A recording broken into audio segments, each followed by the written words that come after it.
Hello guys, welcome to my channel. Today we are going to see how to fix unable to make changes to your software error 0x643. Let's fix it guys. For that you just want to go to search menu and type cmd. Click run as administrator and select yes. In the command prompt window you just need to check my video description for this command used in my video guys.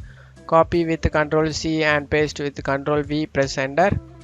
And after finishing this command, try again and verify that the installation runs smoothly. If this doesn't resolve the problem guys, let's move on to the next solution. For that, open up any browser. I'm gonna with Google Chrome. In search menu you just need to type .NET framework .NET framework .NET framework repair tool. .NET framework repair tool. Click on the first option, Microsoft official website. Scroll down, click on the download option in here. Wait for it. Downloading started. Click on show in folder.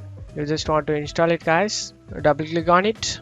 Select yes and install it. Select I have read the accept the license tab. After installing done, click on next.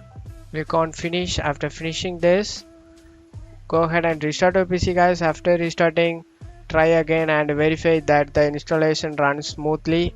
If this also doesn't resolve your problem guys, let's move on to the next solution. For that, go to search menu and type Windows features.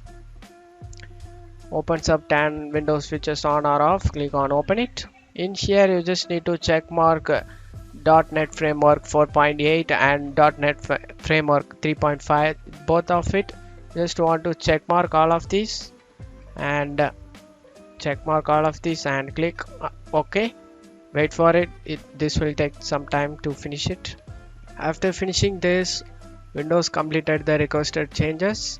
You just want to close out of here and go ahead and restart your PC guys. After restarting your PC, your problem is solved. And that's it for today's video guys. Give me a like and subscribe. Thank you.